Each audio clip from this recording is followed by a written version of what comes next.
hello and welcome to FPL Mate, your best mate for fantasy Premier League content for the 2020-21 season. My name is Dan and today we're going to be doing a Game Week 11 team selection / transfer / reviewing last week / early captain thoughts, all wraps up in one epic video. That's what we're going to be doing today. Bit nervous about this one, mostly because we've got to talk about my Game Week score from last week, which is a little bit disappointing. Every time it's a little bit of a disappointing score. You know, it's never nice. It's never nice talking about it too much. But we're going to try and be positive as usual. And with the suspension of this Aston Villa versus Newcastle game, there is a lot to talk about and a lot of really relevant stuff to talk about related to that postponed fixture. So, going to go through some stuff about that as well and tell you what my plan is to sort of get around this sort of situation that we've been thrust into, unfortunately, due to COVID. But before we do anything, a quick word from the sponsor of this series, which is, of course, OneFootball. OneFootball is a fantastic app / website where you can check out all football scores, football lineups, look at the stats. If you're not watching the game live, it's really useful to have this. I use it as an app on my phone. And, you know, you can check out who's doing well, who's not doing well. Check out the scores if you're not watching the match. And I find that really useful. But it's also a great source of football news there as well. So go check it out. It's completely free. And there's a link in the top of my description you can have a look at. Okay, so here we are at the magnificent animated pitch with some less magnificent players' scores on it. If you do like this kind of stuff though, guys, and you haven't done already, please do click the subscribe button and of course like the video if you like what you see today. Super helpful when you click that like button, guys, as you well know. But yeah, I think we just talk about this team in general rather going like player by player. Obviously, 50 points, -4. I did take a hit last week, so it's still slightly above average. It's still a slightly above average score, but slightly above average isn't quite enough to, you know, do well in FPL right now, particularly when you're in the upper echelons, which are kind of in the top 10%. So I need to get much better than top 50% kind of scores, don't I? So it's been a small red arrow this week. I think I dropped around 80,000 places, which is not ideal. It's not ideal, but we're far from a disaster. The problem was, and I guess the problem has been that Zaha, unfortunately, had his COVID diagnosis. We had Digne out for 2 months with an injury, so I was forced to make these 2 transfers that I didn't really particularly want to make. I did want to bring in De Bruyne, but I didn't want to have Son in for this game because I knew it's going to be a really low-scoring game, Spurs against Chelsea. So I've been left with an extra Spurs versus Chelsea player, having Chilwell, Son, Ziyech and Kane. Partially bad planning from me, I have to accept that, you know.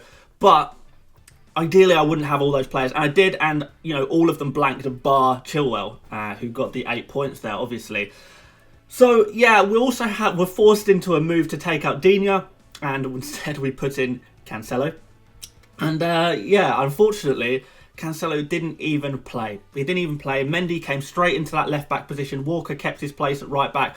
And Cancelo, even though I really strongly felt he's been literally one of Manchester City's best players, he's got to play. He's got to play for Manchester City. He's been one of their best players. He's been amazing. Sort of man-on-the-match performances every other game kind of thing.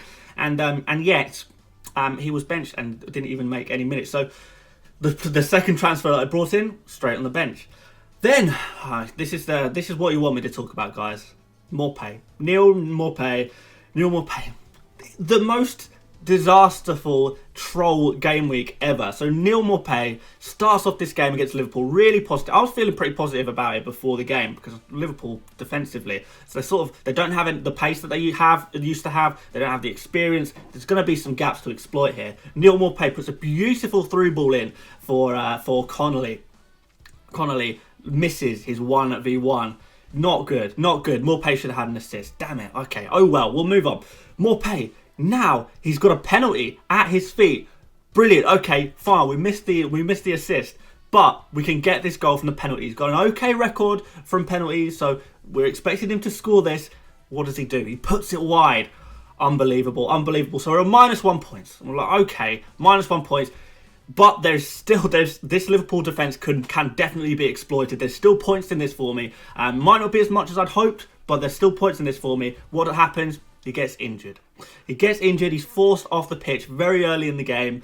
And he's stuck on a -1 point. Later in the game, Brighton get another penalty. Maupay would have been taking that. So what could have happened in that game was Morpay could have had an assist early on in the game. He could have scored the first penalty, and if he was on the pitch for the second penalty, he could have scored that as well. So it could have, on another day, that's a 15-point score, and instead, -1 point. So that is an absolute nightmare for me, an absolute nightmare. And I'm sure you guys who have Ollie Watkins in your team and you watch that Aston Villa game, these very, very close margins where he's like slightly offside by like a fingernail, he's offside, and then he's, you know, missing his penalty as well, Ollie Watkins.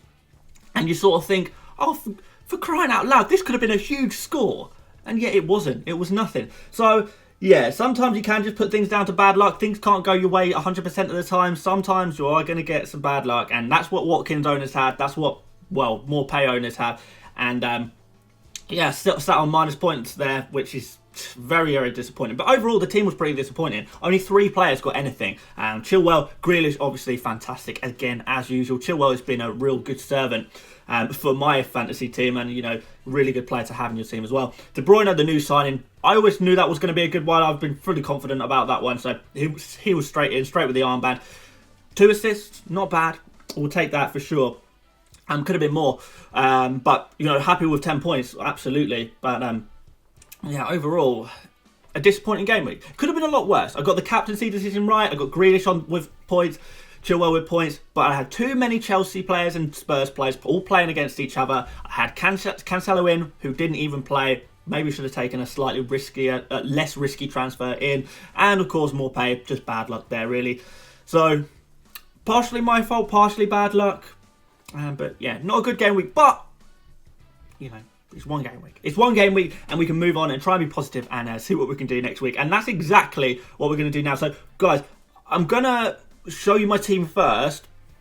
And I'm going to whiz through it fairly quickly. And then I'm going to try and talk about, as much as I can, the overview of the team. Again, rather than going through player by player, I'm going to try and talk about a little bit about the overview of the team and the way I'm thinking. Because if you want to see my team, you know, it's on screen for you. I don't need to describe every player for you. So we're going to do it first, but I'll put the team out there, no transfers made, and then we're going to talk about potential transfer plans and stuff like that. So here we go. So, 1 transfer to use, 101.3 million squad value, and 1.8 in the bank.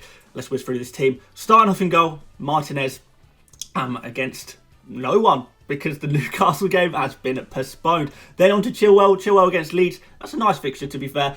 Could be really nice. Leeds not scoring a bucket load of goals at the moment, mostly due to the fact that Bamford can't seem to finish his dinner at the moment. So maybe there's a nice clean sheet in there for Chelsea, and, you know, they've been pretty good for clean sheets too. Cancelo, got to start him again. Got to hope that, I mean, I'm not confident about this because he did play 90 minutes in the Champions League. Cancelo did for Man City. So does that mean he's not going to be playing at the weekend in the Premier League? Usually it does mean that when a Man City player plays 90 minutes in the Champions League. But I have to take the risk. I have to be hopeful on that one, I suppose. But it's not looking ideal, not by a long stretch. Kyle Walker-Peters against Brighton and Hove Albion. Brighton not exactly the best attacking team in the Premier League this season, so definitely potential for clean sheets there. Although Southampton are not amazing away from home, it has to be said. De Bruyne home against Fulham. Really nice fixture. It's just exactly what we need, isn't it? And, you know, when we bring in De Bruyne, we were targeting Burnley. We're going to target Fulham as well. Manchester United, he plays next, but after that, some really nice fixtures. So this is a really good game for De Bruyne. I'm really excited for that. Son is going to play against Arsenal at home. Could be an interesting game. Ziyech is against Leeds. Again, really, really nice. Leeds are a very open attacking team. I know they've kept a couple of clean sheets recently, but they're still an attacking team, and they can still be exploited, particularly by teams with a little more quality. Grealish against no one, because, yeah, that game's postponed. Kane against Arsenal. Kane's got a really good record against Arsenal. And I'm an Arsenal fan, as some of you will know. And there's 2 players that I hate when they come up against Arsenal. And those are Jamie Vardy and Harry Kane. These are the 2 players that, as an Arsenal fan, I'm terrified of when they play against us. So Kane is definitely going to be good against Arsenal. I mean, I'm not really too doubtful about that. He's going to score. He always scores. I'm not going to be too happy about it. But, I mean, for my fantasy team, I've got to think about points. So, there could very well be points there for Kane. Dominic Calvert-Lewin, the king of consistency, other than last week, where showing some fragility. Everton in general going off form a little bit, but I still trust him. It's a game against Burnley. Burnley kind of, you don't really know what you're going to get, but generally speaking, they've been quite disappointing. So could be goals there for Dominic Calvert-Lewin. And then Morpay, as we know, is up against Southampton. And Southampton, when you play Southampton and you're at home, that's pretty good, because Southampton, although they've got a very good home record, they haven't got a very good away record this season. So could be goals there. Could be goals there indeed. And then onto the bench, Forster, Alan Saint-Maximin, Soufal, and Ferguson, the ever-present, ever-injured guy. Sick note himself. So, yeah, let's talk about this team. So, there's a few problem areas that you guys are probably clocking onto immediately. First of all, actually, we'll save the Aston Villa-Newcastle situation till last. First of all, let's talk about Kane. Okay, Kane looks like he's got a bit of a knock there. Is he going to be not playing? Surely Harry Kane, if he's got a little knock, it doesn't matter. He's gonna definitely be playing against Arsenal. Surely, the big derby game, one of his favourite games to play in, he's definitely going to be playing. So I'm not worried about that. Jose Mourinho has been well known to say a player is injured or he's not too sure about a player, and it turns out they're absolutely fine. I remember it happened with Son earlier this season, and it trolled us all. Not happening again, Jose. You're not going to get me this time. Kane is going to be staying in the team, and he's going to playing against Arsenal. So I'm not concerned there. Concern number 2, Cancelo.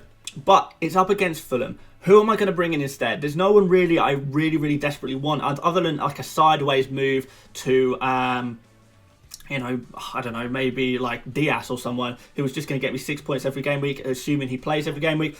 Not too convinced. I want to give Cancelo one more chance. And I do have Soufal on the bench there as well to potentially come in defence if needed. More pay.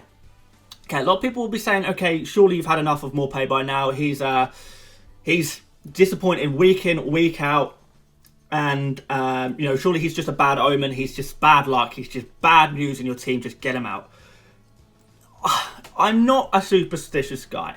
And I feel like, although superstition adds a little bit of fun to it, I'm not going to be superstitious in my own team. And the facts to me are that last game week was just bad luck. It's just one of those days. On a different day, he looked really good. He put in nice through balls. He's obviously on penalties. He looked pretty good in the game week before. He looked pretty good. He could have easily scored a goal in the previous game week as well. So in the last couple of game weeks, he's looked pretty hot. He's looked like he's very likely to score points. I think his expected goals plus the expected assists is well over 2. Over the last couple of game weeks, he's had a couple of big chances. He's made a couple of key passes. So the stats suggest, and if it wasn't Morpay, and if this was some random other player, we'd be looking at if this was Antonio, for example, and he'd posted the exact same stats, the exact same situation as Morpay is in right now, we'd be saying, okay, Antonio's looking like an interesting player. Maybe we should pick him up. And I've already got Morpay. So I don't really see why I would move him out, assuming he is going to be fit. And that is a big but, an if or a but. We will see if he's going to be fit. We'll wait till press conferences from Graham Potter on that one. But if he's good, he's up against Southampton, who have literally one of the worst away records in the entire league defensively. He's got some really nice fixtures coming up. I think he plays Fulham, he plays Sheffield United, he plays Leicester, who are shipping goals for fun at the moment. So he's got some really nice fixtures. So, assuming he is fit, he can get back and do exactly the same things as he has been doing the last couple of game weeks. He will get goals. It will happen. He will get the odd assist. It's going to happen, surely, but I don't know, maybe there's a little bit of confidence issue going on. Maybe there's something where he's just incapable of finishing stuff right now. But he's posting good stats. Last game week was not a case of him being awful. That's why he didn't score -1 points because he was played awful. He scored -1 points because it was just one of those days. So that's a really key difference to recognise. So Morpay is not a priority move. Sorry to tell you that, guys, but for me, it's not. If you feel differently, absolutely go for it. And I'm sure you're going to be telling me in the comment section, you're crazy, Dan. You're crazy keeping them in after all of this. Maybe I am, but there are bigger issues to deal with. And let's talk about these bigger issues. So Martinez and Grealish, potentially, I mean, I say potentially, the game's been called off. They're not going to be playing on Friday. But hear me out. Hear me out, and I might surprise you here. Hear me out. So, when is this postponed fixture going to play? When are they going to fit in the Premier League calendar? It's already a super congested Christmas period. They're not really going to be able to put it off into next year, because then we've got sort of FA Cup games and all other kinds of cancellations, more international breaks and stuff like that. It's not going to fit in next year. So that means it's got to come this side of Christmas, really. Christmas period itself is too busy, and the only free slot is midweek next week, so a week from now, pretty much. So if the game is rearranged from a week from now, and we might find out about that by the end of this week, to be honest, then there's a very good chance that this Newcastle versus Aston Villa game, even though it's been postponed a few days, is still going to be within the realms of Game Week 11. It will still go ahead in Game Week 11. Really good chance of that happening. Really good chance. So, at the very least, don't panic transfer these guys out just yet. Let's just see if there's any news, because there easily could be news. And even if it's news on Monday and the game week's already started, even if there's news Saturday morning, I don't know if it'll happen Saturday morning, because obviously, who works on a Saturday? Me. The Premier League could announce, or after the game week deadline has passed, okay, this Newcastle Aston Villa game is going to happen, for example, next Wednesday. This will then be slotted in to game week 11. Is that fair? No, it's not. But the Premier League don't care about FPL. The Premier League have to do what's best for the Premier League. They can't think about how we feel as FPL players. So it might feel a little bit unfair that they sort of spring in, Newcastle versus Aston Villa in that game week when we weren't expecting it. But it could very easily happen. It could really very easily happen. And I wouldn't write off the possibility of that happening, of this fixture still being played during game week 11. Now, if it's not, okay, if it's not, fine. Maybe it's tacked onto the beginning of game week 12. Maybe it's played somehow. They somehow squeeze it in over Christmas. I don't know how they're going to do it. It doesn't seem like that's going to be possible to me, but maybe they manage it. So the game is not played in game week 11. Okay, fine. What we have now is Martinez and Grealish, who are now due not just one double game week, but 2 double game weeks. So these are players you want to hold on to, because they're now both due 2 double game weeks. And these double game weeks are both guaranteed. I don't want to say guaranteed, but 99% chance that these double game weeks are all going to take place within the next couple of months. So unless you're playing a wild card or something like that, unless you are wanting to put them out and bring them back in potentially for games that you don't know when they're going to happen, there's going to be double game weeks, guys, for both Martinez and Grealish. Here's another point. If I transfer out Martinez and bring someone else in, I bring in another keeper, for example, what keeper am I going to bring in realistically? Well, it's going to be another 4.5 million keeper realistically. I don't like more expensive goalkeepers. Maybe some of you guys do. Maybe you want to spend a little bit more. In all likeliness, your goalkeeper won't keep a clean sheet, and you're going to have 2 points from that goalkeeper. Now, if you've taken a -4 to bring in 2 points, then you're on a net of -2. In my team, it's going to be a case of taking a -4. Well, I'll explain it in a minute. But yeah, basically, if you're going to have to take a -4 to take out Martinez, there's such a good chance that your keeper doesn't keep a clean sheet and you're going to end up in minus points that you may as well just keep Martinez in your team and just take, if the game isn't played this game week, you just take the L, you take the 0 points. 0 points is much better than -2 points, and then you have a goalkeeper who's going to be playing 2 game weeks in one over the next few weeks. I think that's worth it. I think that's worth holding on to him personally. That's exactly what I'm going to be doing. There's no way Martinez leaves my team. No chance. You can't convince me otherwise. Grealish, again, he's a player I want to keep long term. If anything, if he goes onto my bench, he goes onto my bench. Fine, whatever. I'll have to deal with that. And just, take a small, not hit, but, you take a small sacrifice for this game week for the greater good long term, and a really good opportunity, a chance to get one over on other people. A lot of people will be benching Martinez, they'll be benching Grealish. I'm going to stick him on starting just in case they end up playing. So here is my plan anyway. So I'm going to tell you straight, there's not going to be transfers this game week.